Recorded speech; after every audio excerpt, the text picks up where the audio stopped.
নমস্কার। আজকে মাসিক রাশিফলটাই আলোচনা করব আপনাদের কাছে। মাসিক রাশিফল এপ্রিল মাস তো পড়ে গেছে, কোন মাসের রাশিফল? হ্যাঁ, যেটা আপনারা নিয়মিত আমার এই প্রোগ্রাম দেখে দেখে অভ্যস্ত হয়ে গেছেন, এই মাসের 10 তারিখ থেকে পরের মাসের 10 তারিখ পর্যন্ত প্রত্যেকে অধীর আগ্রহে এই প্রোগ্রামটা শোনার জন্য বসে থাকেন, কেন আপনারা আগাম পরের 10টা দিন জানতে পারেন। তার প্রত্যেকটা সময় 2 দিন 4 দিন 10 দিন অন্তর গ্রহ রাশি কিছু না কিছু তার পরিবর্তন হচ্ছে। যেমনি এই মুহূর্তে একাধিক গ্রহ তার পরিবর্তন হবে, যেমনি খুব শীঘ্রই পয়লা বৈশাখ। কি হয় পয়লা বৈশাখ? কারণ সূর্য যখন মেষ রাশিতে প্রবেশ করবে তখন সূর্য উচ্চ রাশি, তখন সূর্য যে উচ্চ রাশি তখন বৈশাখ মাসে শুরু হলো। অর্থাৎ সূর্য যখন উচ্চ রাশিতে প্রবেশ করবে তখন মেষ রাশিতে প্রবেশ করবে, প্রথম রাশিতে প্রবেশ করবে, তখন হবে বাংলা নববর্ষের প্রথম দিন। কত ক্লিয়ার হয়ে গেল জায়গাটা? আবার সূর্য যখন বৃষ রাশিতে প্রবেশ করবে তখন হবে জ্যৈষ্ঠ মাসের প্রথম দিন। আবার সূর্য আষাঢ় মাসে যখন প্রবেশ করবে তখন হবে আষাঢ় মাসের প্রথম দিন। এইভাবেই কিন্তু আমাদের একদম বৈশাখ টু চৈত্র আমরা বিচার করি। যারা পুরনো অ্যাস্ট্রোলজার বা পুরনো যারা বিচার করেন, গণকার যারা, মানে আমার সৌভাগ্য হয়েছিল সেরকম কারোর সান্নিধ্য পাওয়ার, আমার গুরুও সেইভাবেই আমাদের বুঝিয়েছিলেন। আপনারা অনেকে হয়তো জানেন ব্যাপারটা, যে বাংলা যদি ডেট অফ বার্থ আপনি দিয়ে দেন, সেই বাংলা ডেট অফ বার্থ দিয়েও কিন্তু ইংরেজিটা কনভার্ট করতে পারা যায়। এটাও কিন্তু একটা সিস্টেম, অ্যাস্ট্রোলজির এই একটা পার্ট। সবসময় ইংলিশ ডেট অফ বার্থ থাকলে আপনি ল্যাপটপে ফেললেন, বেরিয়ে চলে, এটা তো আপনার কোনো আর নিজের মেরিট খাটিয়ে কিছু করলেন না। আর একটা যে আপনাদের সবসময় বলছি, হাত মনের আয়না। যারা আমার থেকে প্রেডিকশন নিচ্ছেন দূর দূরান্ত থেকে, অনেক দূর দূরান্ত মুখের ছবি পাঠাচ্ছেন নিজের সেলফি তুলে, বা এই যে সেদিনকে খুব রিসেন্ট একদম ফরেন থেকে একজন পাঠালেন, যেটা বিরাট লেভেলে রয়েছেন, সে অভূতপূর্ব তার লাগলো বললো প্রেডিকশন। যাই হোক, সেটা কথা নয়, আমি কারোর কথা এখানে কিছু বলার দরকার নেই। আর একটাই কথা, অনেকেই বলছেন যে দাদা রেকটিফিকেশনের জন্য কি করব, মাঙ্গলিকটা কাটানোর জন্য কি করবো, কালসর্পদোষটা কাটানোর জন্য কি করব, দাদা বিয়েটা হতে হতে আটকে যাচ্ছে, কেউ কি বাধা সৃষ্টি করে রেখেছে? হ্যাঁ, হতে পারে। দেখো, আপনার মাঙ্গলিক নেই, আপনার মাঙ্গলিক নেই, কিন্তু আপনার বিয়েতে আপনার সমস্ত রকম কোয়ালিটি আছে, কিন্তু কোথাও একটা বাধা আটকে রয়েছে, বাধায় আটকে যাচ্ছেন। আপনি সুন্দরী, বা আপনি সুন্দর, আপনি ভালো চাকরি করছেন, ভালো ফ্যামিলি, কিন্তু কোথায় যেন হয়ে গিয়ে শেষ মুহূর্তে আটকে যাচ্ছে। সেইগুলো অবশ্যই রেকটিফিকেশন যদি করেন, আপনারও কিন্তু মন মতো বিয়ে হবে। সেটা অবশ্যই আপনার তন্ত্রমতে রেকটিফিকেশন প্রয়োজন আছে। আপনার ফ্যামিলিতে প্রচন্ড একটা অশান্তির পরিবেশ তৈরি হচ্ছে। কেন হচ্ছে? এতদিন তো বেশ ভালোই ছিল, সবার সাথে সুসম্পর্ক ছিল, হঠাৎ আপনার ফ্যামিলিতে কোনো অকস্মাৎ কোনো দুর্ঘটনা ঘটে গেল। কেন হলো? ভাই ভাই অশান্তি, ভাই বোনে কোনো সম্পত্তি নিয়ে দীর্ঘদিন আইনি ঝামেলায় জর্জরিত হয়ে আছে। দেখালো তার জন্য কোনো ভাই বা বোন কোনো একটা ক্ষতি করে দিল কারোর অপোজিটে। এইগুলো কিন্তু অবশ্যই আটকানোটা প্রয়োজন, বা হয়, আলবাত হয়। ক্ষতি মানুষকে কিভাবে করে তন্ত্রেতে, সেটা যারা তন্ত্র নিয়ে কাজ করে তারা প্রত্যেকে জানেন, কিন্তু তার প্রোটেকশনও আছে। আপনার শরীরে কোনো রোগ নেই, আপনি ক্রমশ শুকিয়ে যাচ্ছেন, ক্রমশ ক্ষতির দিয়ে যাচ্ছে, ডাক্তার কিছু ধরতেই পারছে না, ক্রমশ মৃত্যু পথযাত্রী হয়ে গেলেন, আপনার কেমন একটা সূক্ষ্ম বান মেরে দিয়েছে। এগুলো হয়, এগুলো আমাকে আলোচনা করতে আমি চাইছিলাম না। এই আলোচনাগুলো আমি মিডিয়াতে করতে চাইছিলাম না, কিন্তু বাধ্য হয়ে করতে হচ্ছে। কেন? অনেকেই বলছে একটু আলোচনা করুন দাদা, কারণ আপনার এই জায়গাটা আপনি যতটা নিষ্ঠা দিয়ে কাজ করেন প্রত্যেকের জানুক। সুতরাং আপনাদের কাছে ছোট ছোট করে জন্য বলছি, এটা খারাপভাবে নেবেন না, যে প্রত্যেকটা ফ্যামিলিতেই আমি কিছু না কিছু প্রবলেমের সম্মুখীন হচ্ছি, যা এরকম কিছু হচ্ছে। 29-30 বছর অনেক দেখলাম এরকম, বিনা কারণে সুস্থ সবল মানুষ কিংবা হঠাৎ কি দুর্ঘটনা ঘটে গেল, অকস্মাৎ দুর্ঘটনা যেটা বলছি সেটা একদম মানে বুঝতে পারছেন কি দুর্ঘটনা বলছি। সুতরাং এই জিনিসগুলো অবশ্যই প্রয়োজন আছে, সেটা বাস্তু সেখানে একটা এফেক্ট হয়, বাস্তুটা না ভেঙে চুরে আপনি কিন্তু এটা রেকটিফাই করতে পারেন। যদি করার প্রয়োজন মনে করেন, যদি বিশ্বস্ত মনে করেন, যোগাযোগ করে নেবেন। একটাই আমার অপরিবর্তিত নাম্বার, শেষ দিন পর্যন্ত থাকবে, জীবনের প্রথম দিন থেকে রয়েছে, শেষ দিন পর্যন্ত থাকবে। 8910973325 9433960106। তন্ত্রমতে, অ্যাস্ট্রোলজি মতে যে কোনো প্রতিকার, যে কোনো ট্রিটমেন্টের জন্য অবশ্যই আপনি আসতেন। খালি মৃত ব্যক্তিকে বা মরা ব্যক্তিকে আমার বাঁচানোর কোনো ক্ষমতা নেই, এখনো পর্যন্ত সেইটা আমার আসেনি।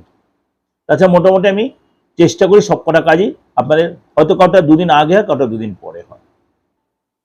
তাহলে শনি অস্ত থেকে উদয় হবে 22 তারিখ, শনি নক্ষত্রের পরিবর্তন হবে এপ্রিল মাসে, বুধের পরিবর্তন হবে এই এপ্রিল মাসে, শুক্র চলে যাবে এপ্রিল মাসে বৃষ রাশি, তার নিজ রাশিতে চলে গিয়ে মালব্য যোগ তৈরি করবে, বৃহস্পতি তার নক্ষত্র চেঞ্জ করবে, এবং সূর্য 14 তারিখ চলে যাবে মেষ রাশি, তার উচ্চ রাশি, যেটা এতক্ষণ আলোচনা করলাম। এতগুলো যে সিচুয়েশন চেঞ্জ হলো, এবং রাহু কেতুরও তার নক্ষত্র চেঞ্জের সিচুয়েশন তৈরি হবে, সেগুলো আমি স্টেপ বাই স্টেপ প্রত্যেকটা ট্রানজিট আলোচনা করে আমার আরেকটা চ্যানেল, সেখানে আমি বলবো। তাহলে আপনার রাশির উপর কি এফেক্ট হবে, একদম শরীর স্বাস্থ্য থেকে আপ টু আপনার কেরিয়ার, দাম্পত্য লাইফ, সবটাই আমি ছোট করে বলার চেষ্টা করব। 10th এপ্রিল টু 10th মে।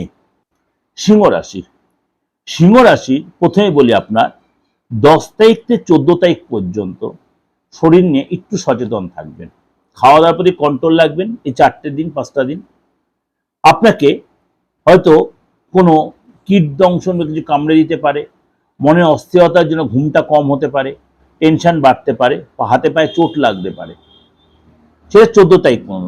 15 তারিখের পর থেকে সূর্য, তার আপনার রাশির অধিপতি সূর্য, সে যখন মেষ রাশিতে উচ্চ রাশিতে প্রবেশ করবে, আপনার কিন্তু কনফিডেন্ট বেড়ে যাবে, শরীরও ঠিক হবে, এবং আপনার আটকে দেওয়ার কাজ অনেকটা আপনি তুলতে পারবেন বলে তখন শরীরের প্রতি আপনার অনেকটাই ঠিক হয়ে যাবে, শরীরের প্রতি আপনি যত্নশীলও হবেন।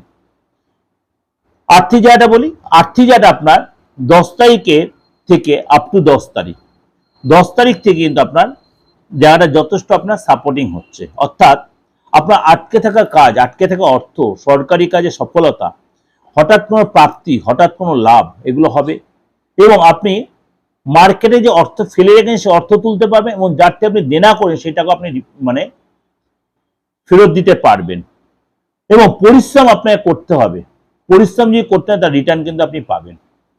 ফ্যামিলি লাইফটা বলি, ফ্যামিলি লাইফটা কিন্তু আপনার প্রথমেই বলি একটু যত্নশীল হতে হবে ফ্যামিলির ব্যাপারে।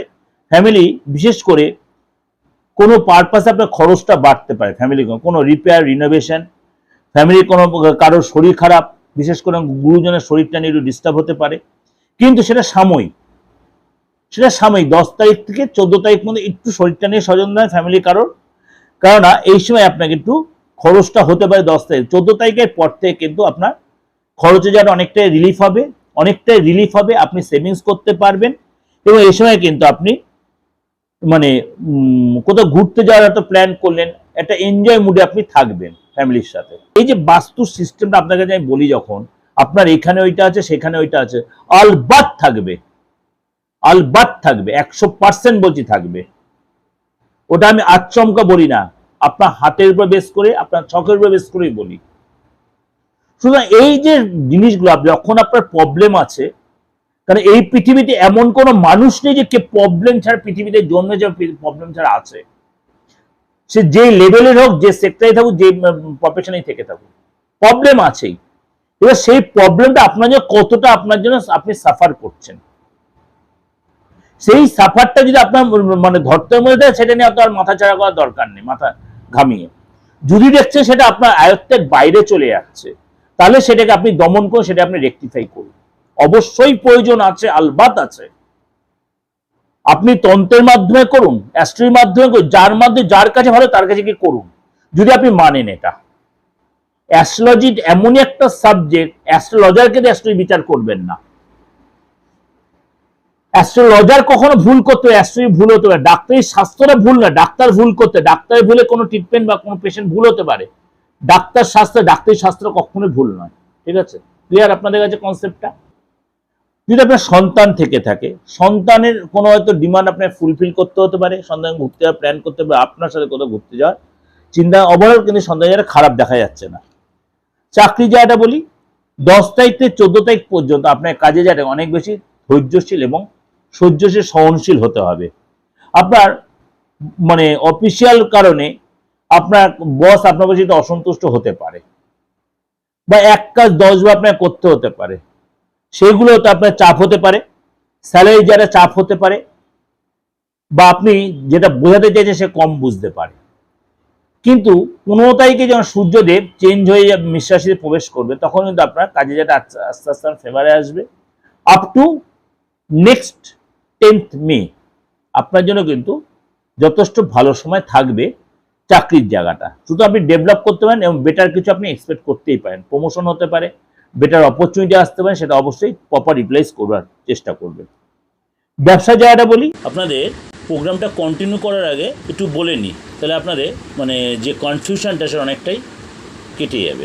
এই যে তাহলে গ্রহ রাশির যে পরিবর্তন, তাহলে লাস্ট 10 দিন বা লাস্ট 20 দিন আর মে মাসের প্রথম 10 দিন আপনাদের কেমন যাবে। কিন্তু এইটার সাথে হাতের একটা বিচার হয়, আপনি মনে কি ভাবছেন, আপনার কি এক্সপেকটেশন, আপনি কারোর সাথে কথা বলতে যাবেন, আপনার গ্রহ রাশির পুরোটাই এখানে কিন্তু ক্লিয়ারিটি এসে যাবে। এমন ধরনের মুখমণ্ডলের প্রকাশ পাবে, আপনার হাঁটা চলা কথাবার্তার ধরনে আপনার প্রকাশ পাবে, আলবাত পাবে। যারা অ্যাস্ট্রোলজিতে অনেক পুরনো বিচার করছেন তারা এটা মানতে বাধ্য, কারণ অনেক পুরনো অ্যাস্ট্রোলজার আমাকে প্রত্যেকদিন হোয়াটসঅ্যাপ মেসেজ করছেন যে হ্যাঁ এটা হয়, আলবাত তুমি যেটা বলছো ঠিক বলছো। কারণ আমরা এইভাবে হাত দেখে প্রেডিকশন, আমরা অত হরস্কোপ আমরা দেখি না। হরস্কোপ তো দেখবো, দশা অন্তরের প্রথমের প্রাণদশা সূক্ষ্মদশা সব দেখবো, সব দেখবো, কিন্তু অত দেখার সুযোগ যার নেই, যা হাতটা দেখে বিচার, যার ডেট অফ বার্থ নেই, কি করবেন? সুতরাং এটা হাতটা হাত দেখার দরকার নেই, মুখটা ফেসটা আপনি আপনার একটা সেলফি তুলে পাঠিয়ে মুখ দিয়ে অনেক বিচার এসে যাবে, আপনার নামটা ক্লিয়ার দিয়ে পাঠিয়ে আপনার আপনজন যার কাউ। সুতরাং এই যে গ্রহ রাশি প্রত্যেকটার উপর এই 9টা গ্রহ বা 12টা গ্রহ সারা ভূমণ্ডল সারা পৃথিবীতে বিচার হচ্ছে। এই যে যুদ্ধের সিচুয়েশন আস্তে আস্তে হালকা একটা সিচুয়েশনে কেন আসছে, কেন আসছে? মঙ্গল জলরাশিতে গেছে, দেখুন একটা কেমন মানে কালবৈশাখী বা একটা ঝড়ের সম্মুখীন হচ্ছে, বুঝতে পারছেন ব্যাপারটা? কিন্তু কেন এটা পুরোটা ক্লিয়ার হচ্ছে না? যেহেতু শনির সাথে যেখানে জুতি তৈরি করে বসে আছে, এতদিন মঙ্গল রাহুর সাথে ছিল। মঙ্গল হচ্ছে অগ্নিকারক গ্রহ, মঙ্গল হচ্ছে ধ্বংসাত্মক গ্রহ। রাহু তার সাথে মিশে যায়, আরো ধ্বংসাত্মক সিচুয়েশন ছিল। যখন রাহুতে মঙ্গল সরে গেল, আস্তে আস্তে জিনিসটা স্তীমিত হবে, ধরবে।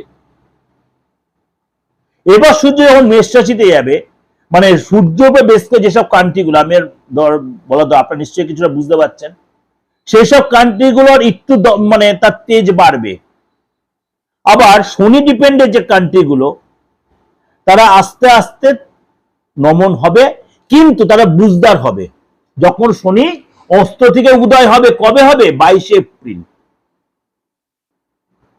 তাহলে ভাড়া পৃথিবীতে প্রত্যেকটা কান্ট্রি একটা আলাদা আলাদা গ্রহ রাশি আছে, প্রত্যেকটা কান্ট্রি। আমাদের ভারতবর্ষেরও আছে, আমাদের পশ্চিমবঙ্গেরও আছে, আমাদের কলকাতারও আছে, আমাদের দিল্লির আছে, মুম্বাই আছে, মহারাষ্ট্র আছে, সবার আলাদা আলাদা একটা গ্রহ রাশি আছে,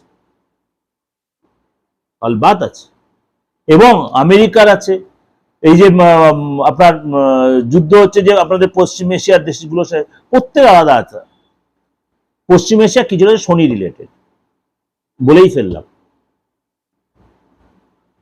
তো এই যে বিচারগুলো আগে জানতে হবে, তারপর তো আপনি প্রেডিকশন দেবেন।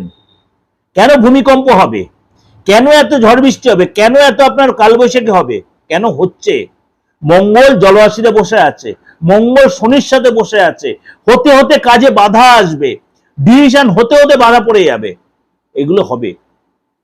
লোকের মধ্যে একটা মানে কি বলবো, অস্বস্তিকর পরিবেশ হবে, এগুলো হবে। এখন আপনি বলুন দাদা এগুলো আপনি বিচার করার আগে এত কথা বলছে, এগুলো না বুঝে আমি বুঝলেন, আপনাদের আসলে আমরা শুনবেনই, কিন্তু এইটা শুনে রাখুন। কেন এখন এই যে আমাদের পশ্চিমবঙ্গে ভোটের পরিবেশ চলছে, সেটাও একটা প্রেডিকশন আমি দেবো। কে জিতবে কে হারবে সেই প্রেডিকশন দেবো না, কিন্তু ওই কন্ট্রাডিকশন কোনো প্রেডিকশন আমি দেবো না। কি দেবো, যে সিচুয়েশনটা কিরম থাকবে সেটা দেব। আপনি যদি আমার মঙ্গলের ট্রানজিট প্রোগ্রামটা শোনেন, আপনারা দেখবেন আমি সেখানে বলেছেন যুদ্ধে যেটা কিছুটা আস্তে আস্তে স্তীমিত হবে, পুরো স্তীমিত হয়নি কিন্তু হচ্ছে, তো একটা আন্ডারস্ট্যান্ডের জায়গা আসতে চাইছে, তো সুতরাং এটা হবে, এটা হবে, দেখবেন। কেন এই যে মানে গ্রহ ডিগ্রিগত বিচারগুলোর বিশাল ভাইটাল বিচার, এই সময় কিন্তু ব্যবসার জায়গাটা আপনার মানে সতর্ক থাকবেন। সতর্ক থাকবেন কতদিন পর্যন্ত? 10 তারিখ থেকে 18 তারিখ পর্যন্ত। এই সময় কিন্তু আপনার খরচ বেড়ে যাবে, অর্থ আসতে গিয়ে আটকে যাবে, অর্ডারটা ক্যান্সেল হতে পারে। এইগুলো আপনি একটু মেনটেন করতে মাথা ঠান্ডা রাখবেন। ঠিক 19 তারিখে জায়গাটা আস্তে আস্তে ফেভারে, যখন শুক্রদেব তার নিজ রাশিতে প্রবেশ করবে, তখন কিন্তু আপনি বিশেষ করে যারা ফ্যাশনেবল লাইনে আছেন বা এই ধরনের কোনো কাজের সাথে জড়িত আছেন, তাদের কিন্তু ডেভেলপ করবে, সেলও ভালো হবে এবং অর্থ মার্কেটে আপনি অনেকটাই তুলতে পারবেন। দাম্পত্য লাইফে কিন্তু 11 তারিখ থেকে আপনার কিন্তু জায়গাটা যথেষ্ট ভালো দেখা যায়, পার্টনারের সুসম্পর্ক তৈরি হবে এবং আপনার কিন্তু এই সময় মানে একসাথে কোথাও ঘুরতে যাবেন, আপনাদের যে আন্ডারস্ট্যান্ডিং অভাব ছিল সেটা ঠিক হয়ে যাবে এবং আপনাদের মানে পার্টনারের শরীরটাও ঠিক হয়ে যাবে, কোথাও সে ঘুরতে গেলেন এবং আস্তে আস্তে আপনার মধ্যে একটা বন্ডিংটা বেশ ভালো হয়ে যাবে। এটা আপনাদের একটা ওভারঅল একটা প্রেজেন্টেশন আমি দিলাম। অবশ্যই আপনাদের ভালো লাগবে, অবশ্যই ভালো লাগবে। কি কারণে ভালো লাগবে? যেহেতু একটা মাসের শেষটা একটা মাসের শুরুটা দিলাম। সবাইকে শেয়ার করুন, আপনার যত পরিচিত আছে, কেন আমার এই মানে যুক্তিসঙ্গত প্রোগ্রাম আপনাদের পৌঁছে যাক। যোগাযোগ করে নেবেন, একটাই আমার অপরিবর্তিত নাম্বার, শেষ দিন পর্যন্ত থাকবে, জীবনের প্রথম দিন থেকে রয়েছে, শেষ দিন পর্যন্ত থাকবে।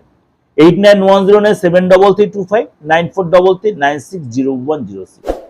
তন্ত্রমতে, অ্যাস্ট্রোলজি মতে যে কোনো প্রতিকার, যে কোনো ট্রিটমেন্টের জন্য অবশ্যই আপনি আসতেন। খালি মৃত ব্যক্তিকে বা মরা ব্যক্তিকে আমার বাঁচানোর কোনো ক্ষমতা নেই, এখনো পর্যন্ত সেইটা আমার আসেনি। তাছাড়া মোটামুটি আমি চেষ্টা করি সবকটা কাজই আপনাদের, হয়তো কাউটা দুদিন আগে হয়, কাউটা দুদিন পরে হয়। যাই হোক, ভালো থাকবেন, নমস্কার। ভগবান আপনাদের মঙ্গল করুন, ঈশ্বর আপনাদের মঙ্গল, আল্লাহ আপনাদের মঙ্গল, জেসাস আপনাদের মঙ্গল, সব ধর্মের লোকেদের জন্য বলছি, সবার ভালো হোক।